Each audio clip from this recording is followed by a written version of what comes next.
Batting friendly wicket ছিল, তো আমরা বলাররা চেষ্টা করছি ব্যাটসম্যানকে রুম না দিয়ে লাইন টু লাইন বোলিং করার। এবং আমি যখন বোলিংয়ে আসি সেকেন্ড স্পেলে, তখন ক্যাপ্টেন আমাকে একটা প্ল্যান দিচ্ছে যে তুমি প্ল্যান অনুযায়ী বোলিং করো। তো আমার নিজের প্রতি নিজের বিশ্বাস ছিল এবং ক্যাপ্টেনের আমার প্রতি ভরসা ছিল, তো আমি ওই অনুযায়ী বোলিং করার চেষ্টা করছি। আর আমাদের টিমে ধরেন লিজেন্ড লিজেন্ড প্লেয়ার আছে সাকিব ভাই, মুশফিক ভাই, তো ওনাদের সাথে এক টিমে খেলা এটা ধরেন আমার নিজের জন্য অনেক বড় কিছু। সো ওনাদের সাথে খেলতে পেরে নিজেকে নিজে মোটিভেট হয় নিজের মধ্যে, যে না ওনাদের সাথে যাদের খেলা টিভিতে দেখছিলাম তাদের সাথে এখন মাঠে খেলতে পারতেছি। তো এই জিনিসটা নিজের ভিতরে অনেক কাজ করে, মোটিভেট কাজ করে।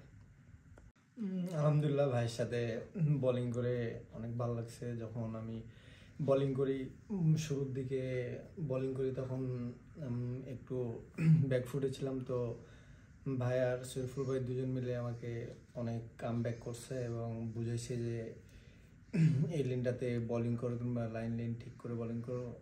কিংবা আমি যখন এই একটা স্পেল বোলিংয়ের পর আরেকটা স্পেল আসছিলাম, তখন ওরা দুজন আমার বলতেছিল যে এটা করলে ভালো হয় কিংবা এটা করলে কি হয়, এগুলো নিয়ে অনেক হেল্প করছে মাঠের ভিতরে।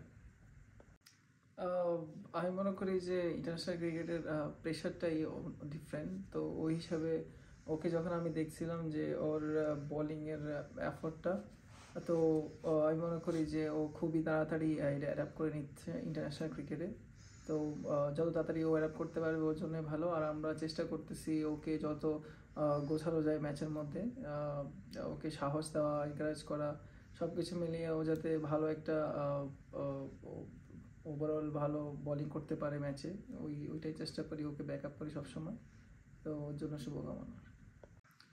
আমার কাছে মনে হয় আমরা যে প্র্যাকটিসগুলো করেছি ম্যাচের আগে, আমরা ফাস্ট বোলার যারা ছিলাম, তো সবাই তার বেস্টটাই চেষ্টা করেছে প্র্যাকটিসে। ওরা সবাই অনেক মানে বোলিং করেছে, ব্যাটসম্যানদেরকে ভালো জায়গায় বল করার চেষ্টা করেছে। সো ওইটার ইম্প্যাক্টটাই অ্যাকচুয়ালি ম্যাচে পড়েছে।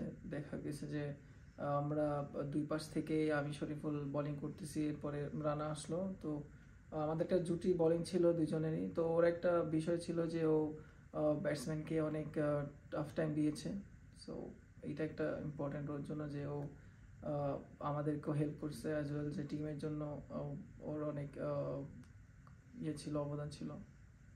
আসলে আমি বোলিং আসার আগে শরীফুল ভাই এবং হাসান ভাই দুজন মিলে ভালো পার্টনারশিপ বোলিং করে গেছে। তো তারপর আমার এই ক্যাপ্টেন প্ল্যান দিচ্ছে যে তুমি সামনে সামনে বাউন্সার। তো আমি আগে থেকে পেসারে ছিল ভালো, দুজন বোলিং করে গেছে, তো আমি ওটা ট্রাই করছি বাউন্সার সামনে। তো ব্যাকফুটে থাকতে থাকতে সামনের বলই ড্রাইভ খেলছে, ওই বলে আউট হয়েছে। আমরা ফাস্ট বোলারে যখন দিনের শুরুতে উইকেট বের করে দিই, এরপরে তারপরে স্পিনাররা যখন অ্যাটাক করে সাকিব ভাই, মিরাজ ভাই, তখন আমরা সবাই ওনাদের উপরে ট্রাস্ট করতেছিলাম, যে বিশ্বাস ছিল আমাদের যে ওনারা উইকেট বের। আমাদের বিশ্বাস ছিল যে যেহেতু পঞ্চম দিন উইকেটও টার্ন ছিল, তো সাকিব ভাই আর মিরাজ ভাই খুবই গুরুত্বপূর্ণ স্পেল করেছে তখন। সবাই বিশ্বাস ছিল যে আমরা স্পিনে ওদেরকে আটকাতে পারবো।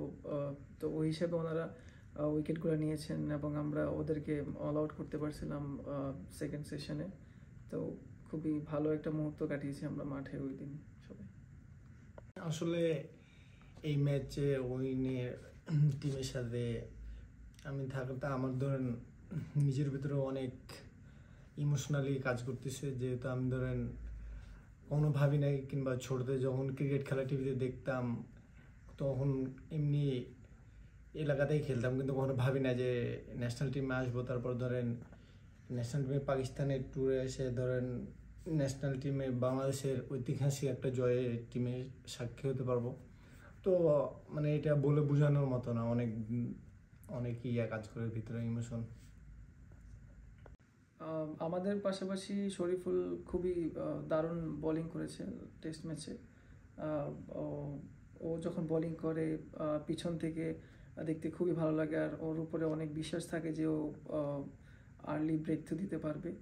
আর আমরা ওকে সবসময় এনকারেজ করি বা ওর সাথে থাকি, সবসময় ওকে মানে ইয়ে করে থাকি, মানে চেষ্টা করি যে আমরা সবাই একসাথে থাকি, মিলেমিশে একটা এনভায়রনমেন্ট তৈরি করি, যে আমরা তিনজন আছি টিমের, যখন যে কোনো সময় আমরা যেটা প্রয়োজন টিমের একটা ব্রেক তো দিতে পারবো, তো সেই দিকেই সবসময় ফোকাস রাখি। এতটুকু।